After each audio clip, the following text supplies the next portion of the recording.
Maxwell House Coffee presents Good News of 1940.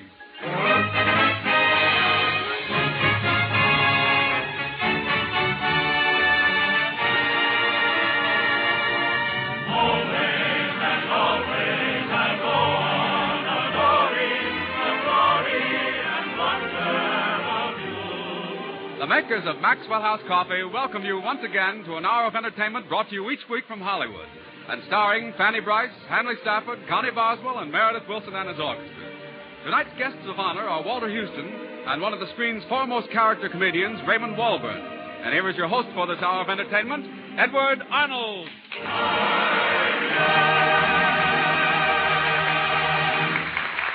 Good evening, everybody. I think we've got another grand show for you tonight.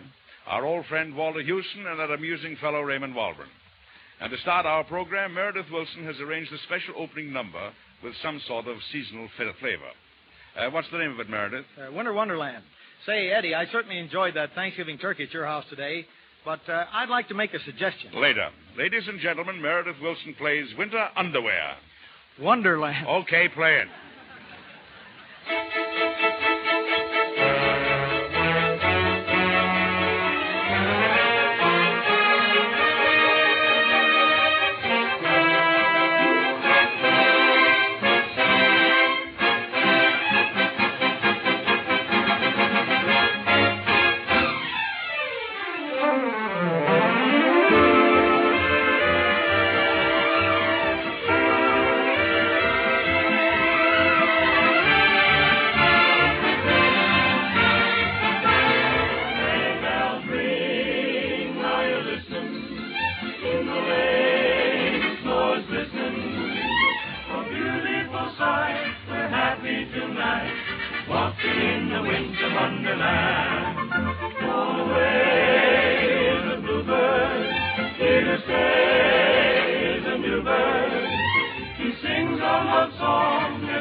Fine, Meredith, fine. Now we continue with the Good News program. Pardon. I enjoyed that party at your house, Eddie, but I'd like to make just one little criticism. Something the matter with the turkey? No, the turkey was fine, what there was of it. What? And there was plenty of it, such as it was. As a matter of fact, even if it was no good, I wouldn't complain about it. I'm too well bred. Yes, I can see that. Well, what is it that's rankling on your breast? Oh, that's gravy. But if I thought you wouldn't take offense, I'd like to make just one suggestion. Well, I'd be glad to have a suggestion. Go ahead. All right. It was in regards to, you're sure you won't mind? Oh, certainly not, old fellow. Go on. Well, just about the time that dinner was over, You know, Eddie, I think the reason I'm hesitating over this is that I have a cousin who's a fat lug, too, and he's very touchy. And do you ever give him suggestions? All the time. But I want to be sure you'll take what I'm going to say in the right spirit. Oh, absolutely. Well, what I was thinking was that at your party, right after the... Listen, Eddie, you're sure I won't hurt your feelings? Come on, what is it? All right, you asked for it. I don't think it was right for you to have those collie dogs of yours in the dining room while we were eating dinner. Well, I must say that's a very silly criticism. I have those dogs in the dining room with me every evening. Well, they're extremely well-mannered. Well, maybe so.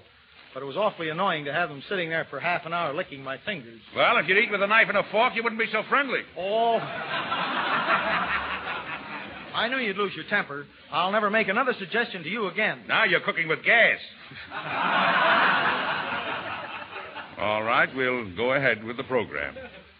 Ladies and gentlemen, our guests of honor this evening are Walter Houston. Oh, I like him. Good. And that amiable gentleman of the screen, Raymond Walburn. Well, that's a relief. What do you mean, a relief?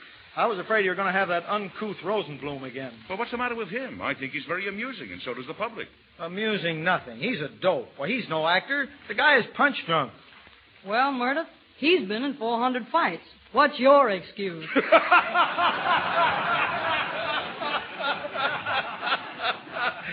Connie, you took the words right out of my mouth. I couldn't hold back any longer, Eddie. Well, I'm sure I don't see what's so funny. Well, I don't care, Meredith. I really don't. But after that remark, I think you'd better crawl up on that stand. Okay. Yeah. Miss Boswell, will you favor us with a song? I sure will, Eddie. And I'd like to say I enjoyed your party. With no ifs, ands, or buts. Oh, what a girl. What a girl. Ladies and gentlemen, Connie Boswell sings one of the brightest of the new songs, Scatterbrain.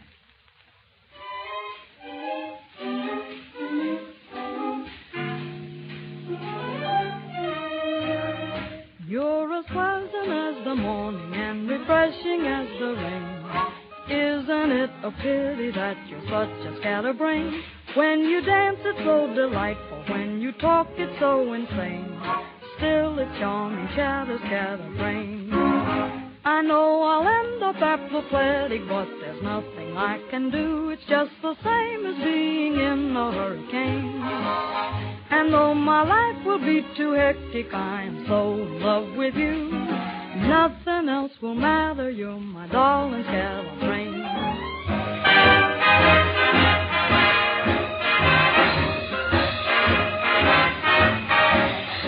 You're as true as New Year pudding. You're as sweet as sugar cane. What a shame that you're a scatterbrain. When we dance, I think it's heaven, till about the third refrain. What a shame that you're a scatterbrain.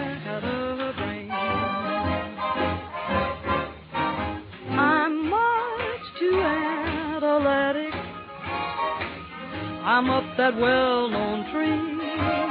I've tried to understand your double talk in vain. Oh, please forgive your critics, 'cause you mean so much to me. Nothing else can matter.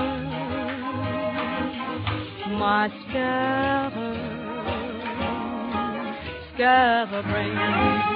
What a shame that you're a scatterbrain.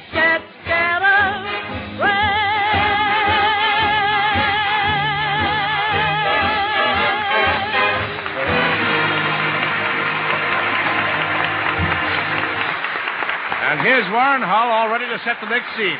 Thanks, Eddie. The scene is just outside the football stadium, nearest your town and mine. It's just a few minutes before game time. The sky is gray. There's a real chill in the air. Say, I've never seen so many smiling faces. As we join the huddle of happy young people to our right, we hear... Say, Judy, pass that thermos of coffee over this way, will you, please? Right, Bob. But go easy on us. We'll be frozen before the game is over unless we save some coffee for the half. Okay, Judy. But say, next time, let's bring more coffee. Football and Maxwell House coffee mean a big afternoon in any man's language. Yes, whether it's on the campus or in the kitchen, there's nothing like the cheery stimulation and friendly warmth of a steaming, fragrant cup of Maxwell House coffee to set a man right with the world. You see, ever since it was created more than 50 years ago by a man named Joel Cheek, this famous coffee has been a favorite with thousands of men the country over. First, because we found a way to further enrich this famous coffee blend so wonderfully that now you get extra goodness, extra body and richness, flavor you may never have known in coffee before. Second, there's the new radiant roast process, which roasts each coffee bean evenly all the way through. No chance this way of weak coffee from under-roasting or bitter coffee from parched coffee beans. And that's why today more people are enjoying Maxwell House than ever before in its history. So if you haven't tried Maxwell House coffee lately, get a pound tomorrow, won't you? We think your own enjoyment and satisfaction will tell you this new Maxwell House is now, more than ever, good to the last drop.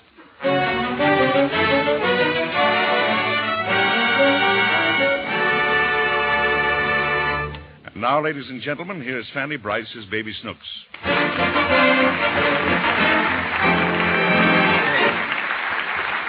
Well, it had to happen sooner or later. Daddy, played by Hanley Stafford, has received a jury summons and must appear in court today. To make matters worse, this is Daddy's busy day at the office. And as the scene opens, we find him dressing hurriedly and in none too pleasant mood. Listen. Fine thing. 5 million people in this city, and they have to pick me for jury duty. I'll give the guy life. Good morning, Daddy. What's good about it? Huh? Nothing. Look out, Snooks. I'm in a hurry. Where you going? I have to be in court in half an hour. Where's my pants? You got 'em on. Oh, well, never mind. I'll look for him myself. Where you going, Daddy? I told you I have to go to court. Why? I've been called for jury duty. I've got to appear in a suit. What kind of suit? They didn't tell me. It can be any kind of a suit. You want to wear my Mickey Mouse suit? Snooks, this has nothing to do with clothes. Someone is suing somebody else. Why? I don't know. I'll find out when I get there. Why do you have to go, Daddy? Because I'm going to be a member of the jury. I want to join, too. Now, don't start any of that nonsense. In the first place, little girls don't serve on juries. Why? Because that's the law. A jury is composed of 11 jurors and a foreman. What for? He gives the verdict. All juries must have foremen. You said they had 11. They have got 11, but they have foremen besides. They have 15 men? No, they only have 12. Huh?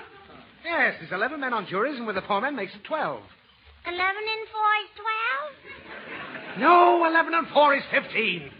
But the foreman in this case happens to be just one man, and he's the foreman.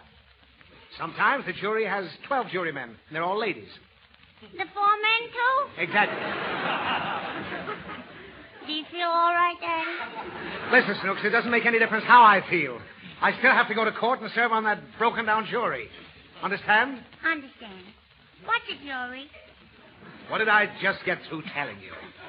11 and 4 is 12, and all the men is ladies. That's what you told me. I didn't say anything of the kind. If they were all ladies on the jury, what would I be doing there? I know. Now, you stop that. Getting more like your mother every day. Now, let me finish dressing. I want to go with you, Daddy. You can't go with me. They don't allow children in court. Why? Because it's a very serious thing. The only people present are the lawyers, the judge, and jury. We have to decide whether the man is innocent or guilty. Which man? The man that's being tried. What's he trying to do, Daddy? He's trying to get free. Today, he gets his hearing. Is he deaf? Is he a deaf man? No, he's not deaf. You don't have to yell. I ain't deaf either. Well, then don't bother me with questions. Why? Because I'm in a hurry. If I don't get to court on time, they'll hold me in contempt. Where's that? It's no place. It's a breach of the law, and I'll get a fine. Get what? Fine. You like it, Daddy? No, I hate it. But I have to go just the same. When people are called for jury duty, they have to go because they receive subpoenas. I want some peanuts, too. I didn't say some peanuts. I said some peanuts. Subpoenas. Well, what do you have to do there? Well, as soon as I get to court, I'm challenged by both lawyers. I want to see you fight them. I don't fight them. They interrogate me. Does it hurt? No, it doesn't hurt. It simply means the lawyers ask me a lot of questions before they swear me in. Huh? I have to swear. Do you make the lawyers mad, Daddy? Nobody makes me mad! Well, why do you have to swear at them? I don't swear at the lawyers. I take an oath that I'll see justice served properly. Then the court is called to order. The lawyers come in with their briefs. Is that all they wear? They don't wear their briefs. They hand them to the judge. Ain't he got any of his own? Why, no. The only briefs he's got are those he gets from the lawyers. And you know what he does? He put them on. Snooks, these are not the kind of briefs people wear. These briefs are just paper. Mommy's got snow. I don't care what money he's got. Now, these papers contain the evidence in the case. That's how the lawyers present the bare facts. Is everything clear to you now?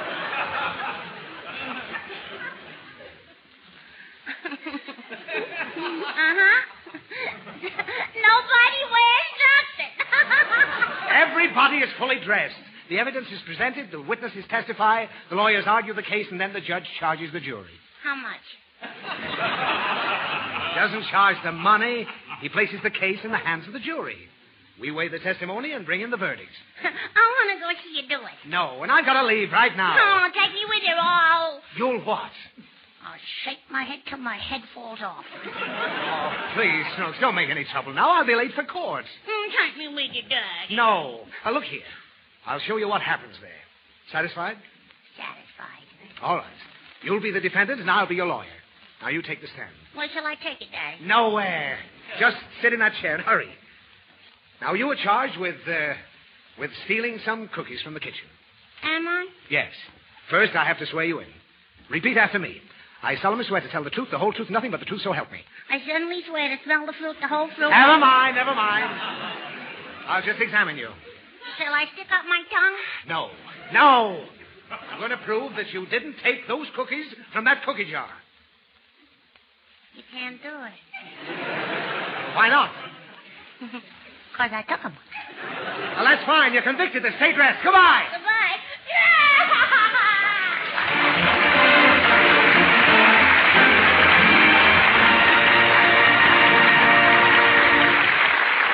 Well, ladies and gentlemen, Meredith Wilson's next number is so good I've got to break down and apologize for losing my temper with him a few moments ago.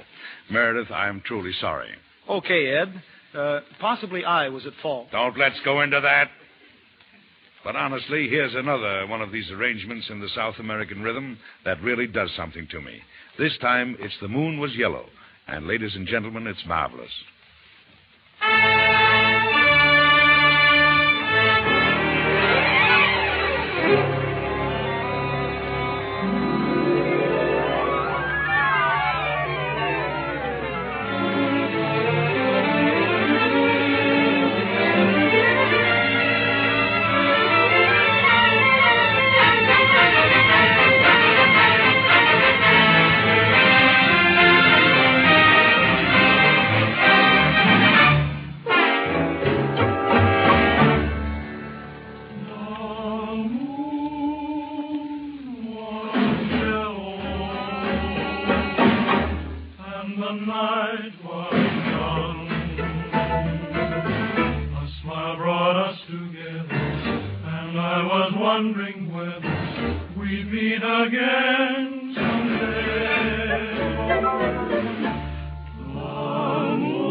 And now I want you to meet one of the most amusing and versatile comedians and character actors in Hollywood.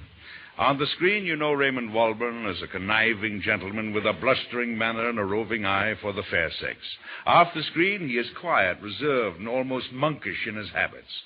Ladies and gentlemen, I give you the other side of Raymond Walburn, better known as the Deacon. All right, Raymond, come on out and say hello to the people. I'm afraid we've got the wrong side of Walburn. He's coming on here with 3 very lovely girls. Now, Eddie, don't get me wrong. You know, these pretty little flowers are my nieces, the daughters of my only sister who resides in Denver. Well, that's all right. They have attended exclusive finishing schools in the East, but every winter they come out here to spend a little time with their old Uncle Raymond. You know, they're lovely, well-bred girls. Yes, I'm sure of that. Now, girls, I'll have to find some seats for you. How about those seats in the front row, or would you rather sit on the stage, eh? I don't really here. We'll sit on the stage, mister. Hey, mister? Oh, yeah. Your nieces. Oh, yeah. They're very formal children, Eddie. An old Chicago family. I thought you said Denver. Oh, I did say Denver. You're quite right, Edward. But I might just as well have said Schenectady. Why? My sister's third husband was a gypsy. Yeah. They're beautiful children, aren't they? I should say so. Why, they could be in Earl Carroll's show. They are, Eddie. They are. Sit down, girl. Sit down. Take something. Oh, yes. Well, Deacon, you've crossed me up. Here I've been trying to show the public your offstage character, and you walk in with a handful of chorus girls. Now, is that cricket? No, Eddie, but it's more fun. However, Edward, you can put your mind at rest. These delicate creatures are business associates of mine. Yes? Yes, they hold responsible positions in one of my holding companies. Hold on. I'm holding. This is most interesting, Deacon. Not many people know this, but I myself am behind a big corporation. Well, I think everybody knows it, Eddie. I do, really. You know, this particular company of mine is known as Turkey Enterprises Incorporated. My corporation supplies turkeys to our client by subscription. Oh, well, how does it work? I let my board of directors give you the standard sales talk. Ladies? When do we eat? That's the whole thing in a nutshell. But in order to make it a little clearer, Edward, I'll explain it myself. Now, in the month of March, I receive $400 in subscription money. Then I go out and purchase one turkey by the name of Sylvia for $3. Well, that's a pretty name. For a turkey, yes. That leaves me a net profit of $397. So far. By careful manipulation and diplomatic treatment, mind you, the turkey is persuaded to lay eggs. Oh, Sylvia lays eggs. Yes, at the rate of 5 a day. Now, Deacon, I don't like that. Well, the turkey don't like it either. No. Now, by the end of June, I have 400 turkeys and 900 eggs. Now, would you be interested in investing in this enterprise? Now, listen here, Deacon. Did you come onto this program just to sell turkeys? I beg your pardon. Certainly not, Eddie. I'm really trying to let my friends in on a good thing. Yeah, well, I see. Maybe this will surprise you, Deacon, but I was once a confidence man myself. That is an ugly term, Edward. Yes, I know, but as one crook to another, let me tip you off. There's nobody around here dumb enough to put money in your scheme. Oh, that's very discouraging, Eddie, very discouraging. Now, wait a minute. What about that rube over there with the hair? Oh, you don't say that. That's Meredith Wilson. He's the mental type you're looking for, but I don't know. I'll bet he carries a change purse. Introduce me to him. Okay. Oh, Meredith, I want you to meet Mr. Walburn. He's an investment counselor. Well, Mr. Walburn, it's an honor. And these ladies here are my board of directors. Oh, it's a pleasure.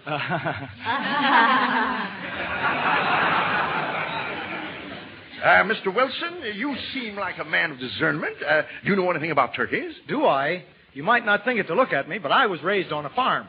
Well. That just goes to show you can't judge a book by its cover. No. So you're familiar with raising turkeys, eh? I slept with turkeys till I was 9. Oh, you did? Yes, sir. My father raised turkeys. Meredith was the oldest. Well, I know one thing. You can't make any money with turkeys. Quite right, my boy. Quite right. Are you married? In a small way. Don't let that bother you, girls. We won't. Well, tell me, Mr. Wolfson. Wilson, 2 L's. Normandy, 2348. That's my office phone if anybody's interested. I'll have to get my hunting license. Tell me, Mr. Wilson, How are you going to remember your wife this Christmas? Well, how can I forget her? She'll be right there under the tree. No. I'm talking about a little gift to gladden her heart. Would you be interested in a fur coat? Slightly stolen? What's that? Nothing. Mr. Williams, Wilson. Wilson.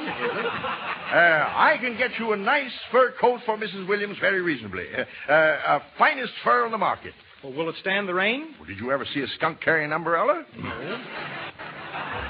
I can let you have this coat for, now, how much money did you say you had? $300. $300. Well, that's lucky, isn't it? Yes, sir. Could you get to the bank tomorrow morning? And, I'm too smart for those banks, Mr. Walburn. I carry the money right with me, pinned to my undershirt. You say you have $300 on your person at this very moment? Yes, sir. I see. How would you like to come over to my house and take a shower? Wait a minute, Deacon. Chisel it. Don't steal it. Okay. On second thought, my boy, that fur coat would not be a good investment for you. For $300, I'm going to let you have 300 shares of stock in the Spurious Gold Mine Incorporated. That entitles you to all the privileges. Well, what does that mean? That means that you'll be taken into the firm. Oh, boy. I always say, he who hesitates has lost. Here's the 300, Mr. Walburn. Thanks. You're a shrewd operator, my boy. Well, when will you take me in? You've been taken in already. Ladies, a new addition to our board of directors. When do we eat? Right now. See you later, Eddie.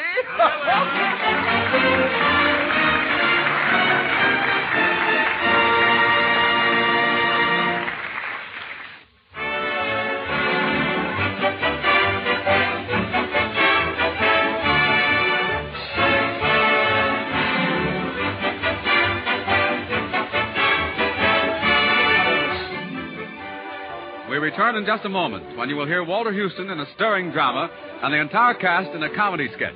In the meantime, we pause briefly for station identification.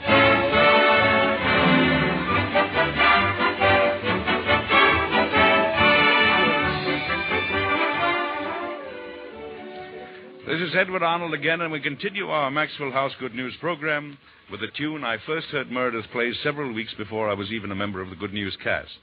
It's one of the season's hits called 100 to 1. Be sure and listen for the counting in the second chorus. Meredith?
I'm proud to present to you again one of the most distinguished American actors, our guest of honor, Walter Houston.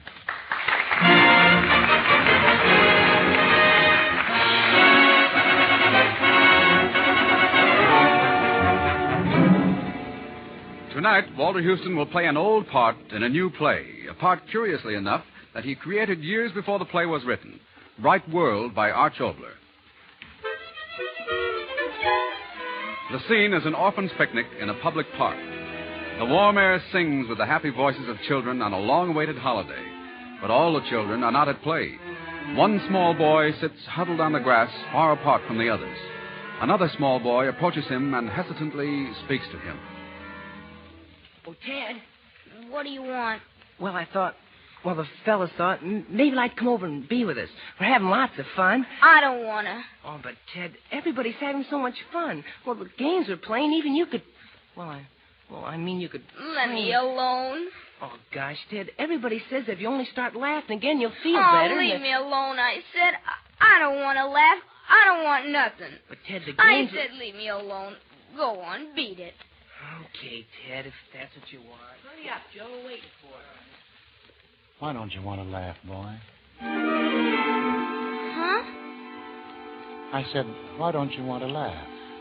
What's it to you? Well, I couldn't help overhearing the other boy, and it seems so strange that a boy shouldn't want to laugh. Let me alone. But why not talk with me? It's good to talk sometimes with someone strange to you. Now, please tell me, boy, why don't you want to laugh? There's nothing to laugh about anymore. Why not? The sun still laughs. The water laughs. There's jokes and games and fun. The world is full of laughter if you listen. Not for me, it isn't. But why? Why? Why? 'Cause I'm blind, see? Blind. Blind. I knew that. Then what'd you have to bother me for? Tell me, boy, when did it happen? 4th of July? Independence Day, eh? Ah, it's a strange divinity that shapes our ends. What'd you say? It doesn't matter. But what does matter to me is what you've done with all those days since you've closed your eyes. I sit and wait. You wait? For what? For nothing. Mind if I talk to you a little longer? Talking? What good's talking? I know. Yes, I know. Ever since it happened, the good folks at the parsonage they've tried to cheer you up with words. Words are empty, aren't they? When you sit in darkness. Yeah. Yet if you listen, perhaps I can tell you words you never heard. Words that will make you want to laugh again. Tell you I'll never laugh again. And you think you'll never see again. Never. They told me never. And yet you will. You'll see more clearly than you ever saw before. Oh, see? Yes. But not with eyes. With heart. I don't know what you mean. When boys and men see with their eyes, they just see as far as their eyes can see. A little world of kites and sleds and making money. But mind and heart is far more real, far more wonderful. But how? How can I see? It's all so terrible dark. Now, think of a ship. A great black pirate ship. The sails are white against a sky of blue. Think of it, boy. Think hard. Yes, I'll try. The ship is bounding high against green waves that throw it here and there. A great black ship with sails of white. You see it, son. You must see it. Yes, I see it. I see it. Now, that ship that's there inside your mind is a ship I never saw in life. I read about it in a book when I was just about as old as you are now. And yet I see it. And you see it. Just from words. Yes, far better than if we saw with wide open eyes. Do you understand? I think I do. Yes, I do. That's fine, boy. That's fine. Now you'll have a wonderful world of books, and yet not books, but living things. You'll see them in your mind. They'll live, they'll breathe, they'll be. No, wait, boy. Why do you turn your face away? But I'll never be able to do anything. Oh, yes, you will. Yes, you will. You'll find new things to do. But I can hardly walk. I run into things. I fall. So dark, mister. Yes, but now that you know the darkness really isn't there, it's just a great white canvas on which to paint the pictures that the words of books and friends will bring you. And if there is no dark, why be afraid, boy? Why be afraid? I'm not afraid. No, I'm not afraid. And being unafraid, you'll try to do things, won't you, boy? Yes, I will. Yes, I know you will. You'll never be afraid again, boy. You'll live with goodness and with courage, and you'll make the world a better place because of your life in it. Will I, mister? So now you see why you can laugh, boy. Well, you thought you'd nothing left, and yet you've got the whole world of air and sun and rain to feel. A world of all the great minds left to understand. A world of friends to love and share life with you. Gee, I've got so much left, haven't I? So come on, boy, laugh. Lift your face and laugh. The joke's on you. You've got the world. Laugh, I tell you, laugh. It's good to laugh, isn't it? Yes, it's good to laugh.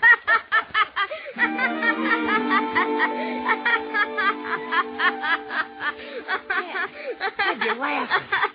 Gee, Ted, you'll be all right now. Yeah, I'm all right. But why are you laughing? Why? Him. Ask him. Him? Yeah.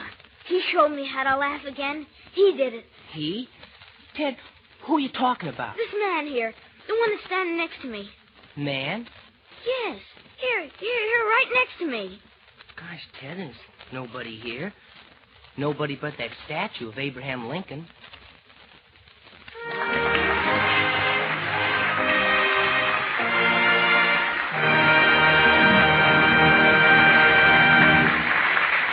Yes, it was an old part in a new play for Walter Houston, will be remembered perhaps best of all in the character of Abraham Lincoln. There's a real reason for honoring Lincoln tonight. A double reason. This is the beginning of Thanksgiving week, and Abraham Lincoln is the father of Thanksgiving. He proclaimed Thanksgiving Day as a national holiday in 1863. But there's another reason, too, for remembering Lincoln at this time. Just 76 years ago this week, on the battlefield of Gettysburg, some great and resounding speeches were made. When they were all done, a tall and lonely man stood up and said a few words that were scarcely heard. Some men today say that he wasn't speaking to the people who stood in the battlefield at Gettysburg, but to us, the living, the Americans that live today, and to the Americans that will live always. And as long as his words remain in the hearts of men, there will be democracy and freedom. Words to remember.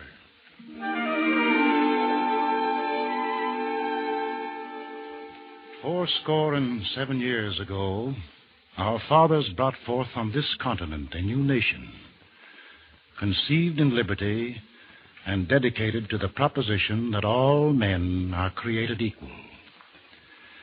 Now we are engaged in a great civil war, testing whether that nation or any nation so conceived and so dedicated can long endure. We are met on a great battlefield of that war.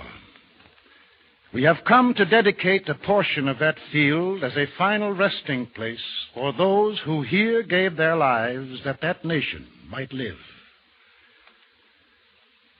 It is altogether fitting and proper that we should do this.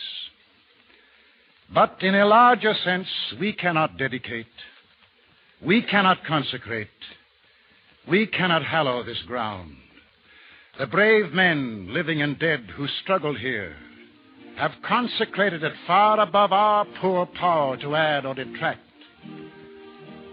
The world will little note, nor long remember what we say here, but it can never forget what they did here. It is for us, the living, rather to be dedicated here to the unfinished work which they who fought here have thus far so nobly advanced. It is rather for us to be here dedicated to the great task remaining before us, that from these honored dead we take increased devotion to that cause for which they gave the last full measure of devotion. That we here highly resolve that these dead shall not have died in vain. That this nation, under God, shall have a new birth of freedom.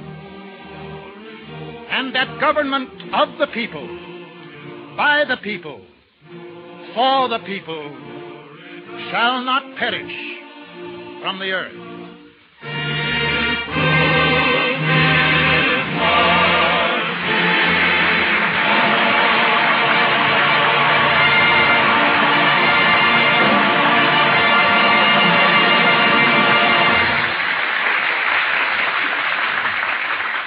And now from 1863 back to 1939, Connie Boswell sings one of this season's hit ballads, and it's from the new Rodgers and Hart musical comedy, Too Many Girls, and it's called I Didn't Know What Time It Was.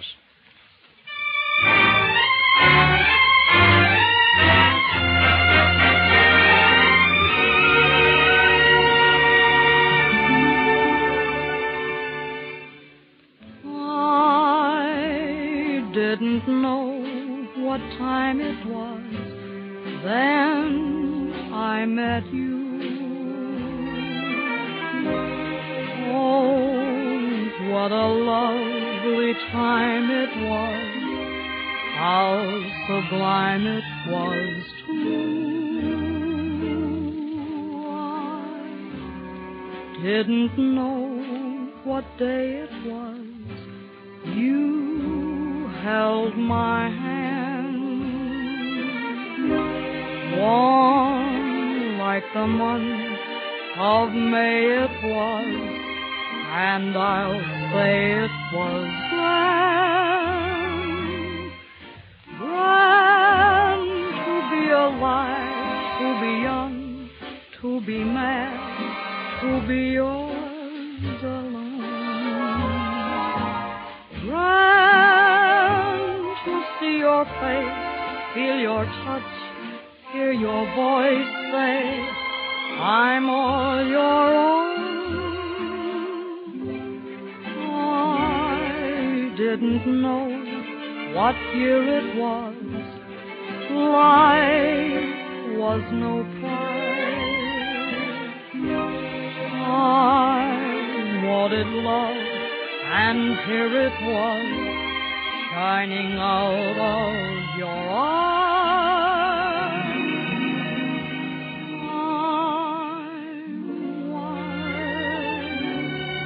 And I know what time it is now.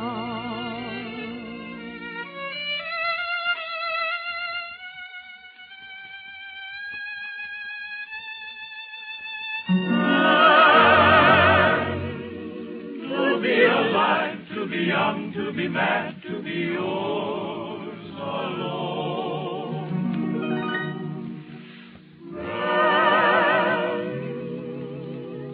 See your face, feel the touch, hear your voice say I'm all your own.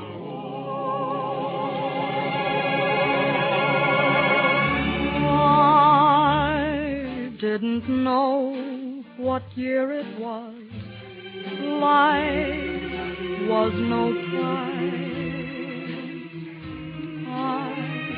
I wanted love, and here it was, shining out of your eyes.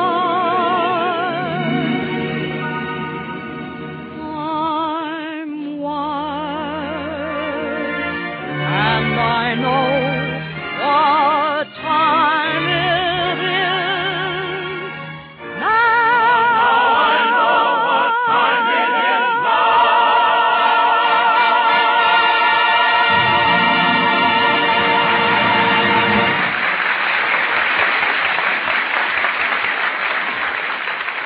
And here's Warren Hull, who has introduced many of you to Maxwell House Coffee, with some very sound advice for those who have not yet discovered it. Thanks, Eddie. Just remember, with Maxwell House, you're getting coffee that's not just days fresh, but roaster fresh. And no coffee can be fresher than that.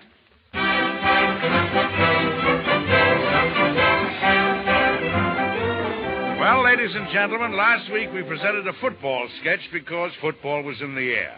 Tonight, our whole cast will present another one, but it won't be about football.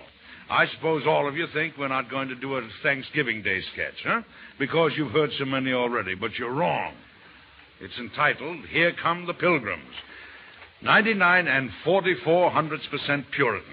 However, it doesn't float. Does it sink? Now you're getting warm, Deacon.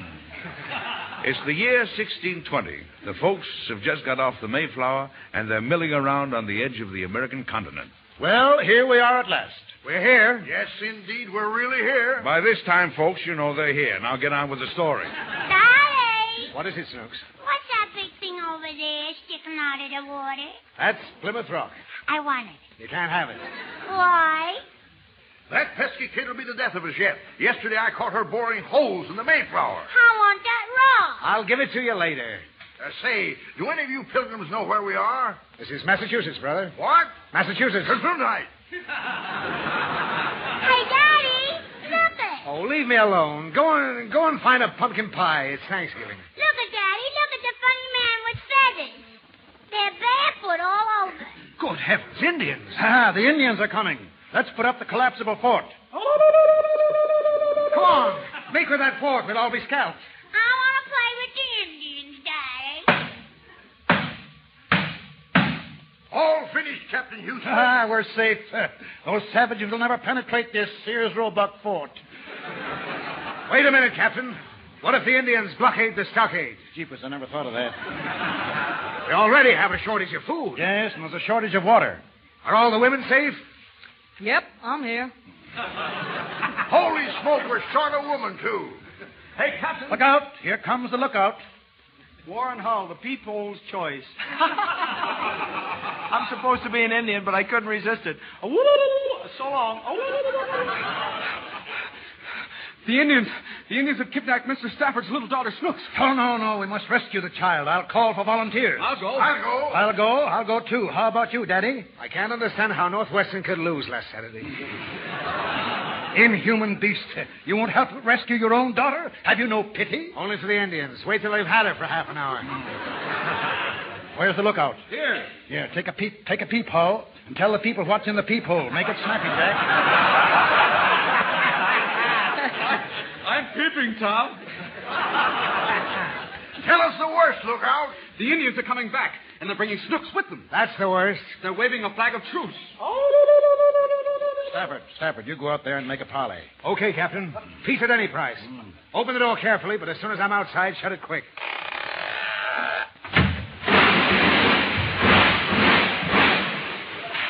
Hey, what happened to the collapsible fort? It's collapsed.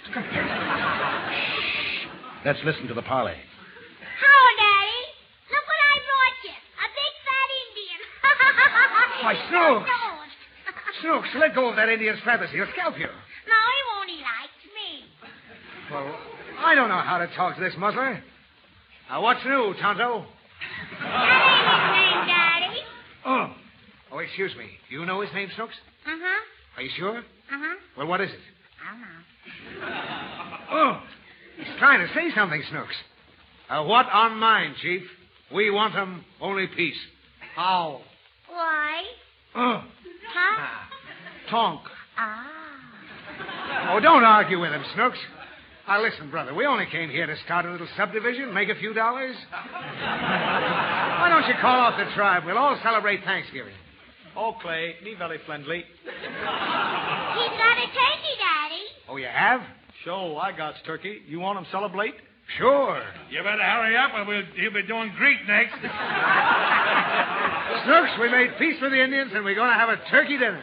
Call everybody together. All right. Come on, get the turkey. Sit down, everybody. Oh, good night. All right, now, everybody squat down Indian fashion. In honor of Chief Tonto, we're going to divide the turkey in the traditional manner of the Blackfeet tribe. Give me the Blackfoot, Daddy. No. The turkey's to be divided according to where the people come from. Oh, good, good. Captain Houston, where are you from? I'm from the north. The north? You get the neck. Mr. Hull? I'm a Westerner. All right, sir, so you get the west wing. I'm from the east, so I'll take the east wing. Connie, where are you from? I'm from the South, and I don't like turkey. Ow! Big kill 'em all, paleface. Ow! Connie, you insulted him. He'll have us all scalped. Yes, he's mad at Connie. No, he ain't. Snooks, did you have anything to do with this? Uh-huh. What did you do? I gave the Blackfoot the hot foot. What a Right, Thanksgiving.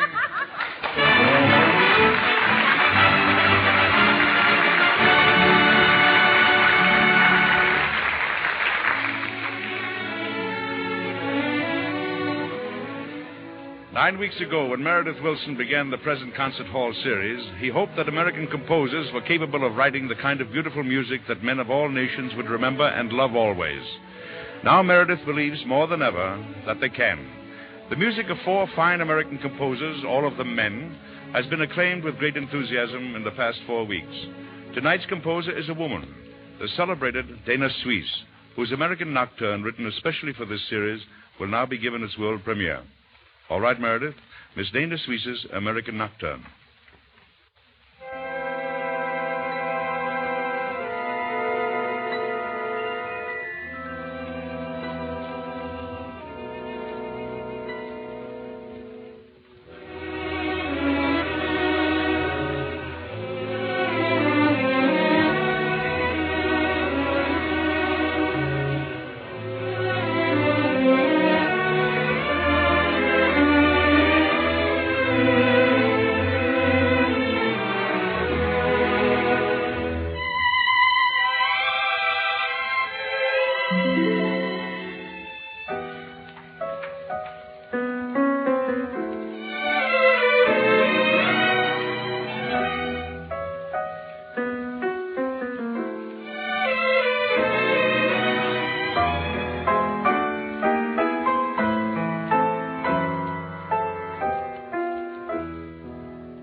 was beautiful, Meredith. All of us here at the concert hall join in sending our compliments to Miss Dana Suisse for her American Nocturne.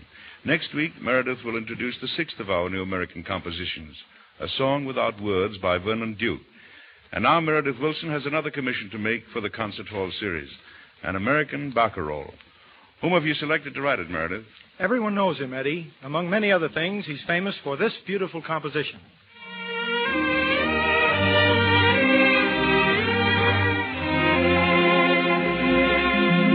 Of course, it's Harry Warren, one of our best-loved and finest popular composers.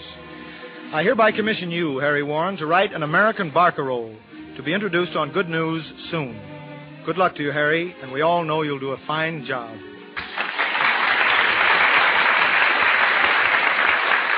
I don't like to be too optimistic, ladies and gentlemen, but next week looks like a very fine program. In addition to Fanny Bryce, his baby Snooks, and her daddy, Hanley Stafford, Connie Boswell, Meredith Wilson, and his orchestra, we have as our special guest one of my favorite comedians, Lou Holtz. And, of course, I'll be tagging along, too. So this is Edward Arnold, hoping to see you again next week, and bidding you now good night.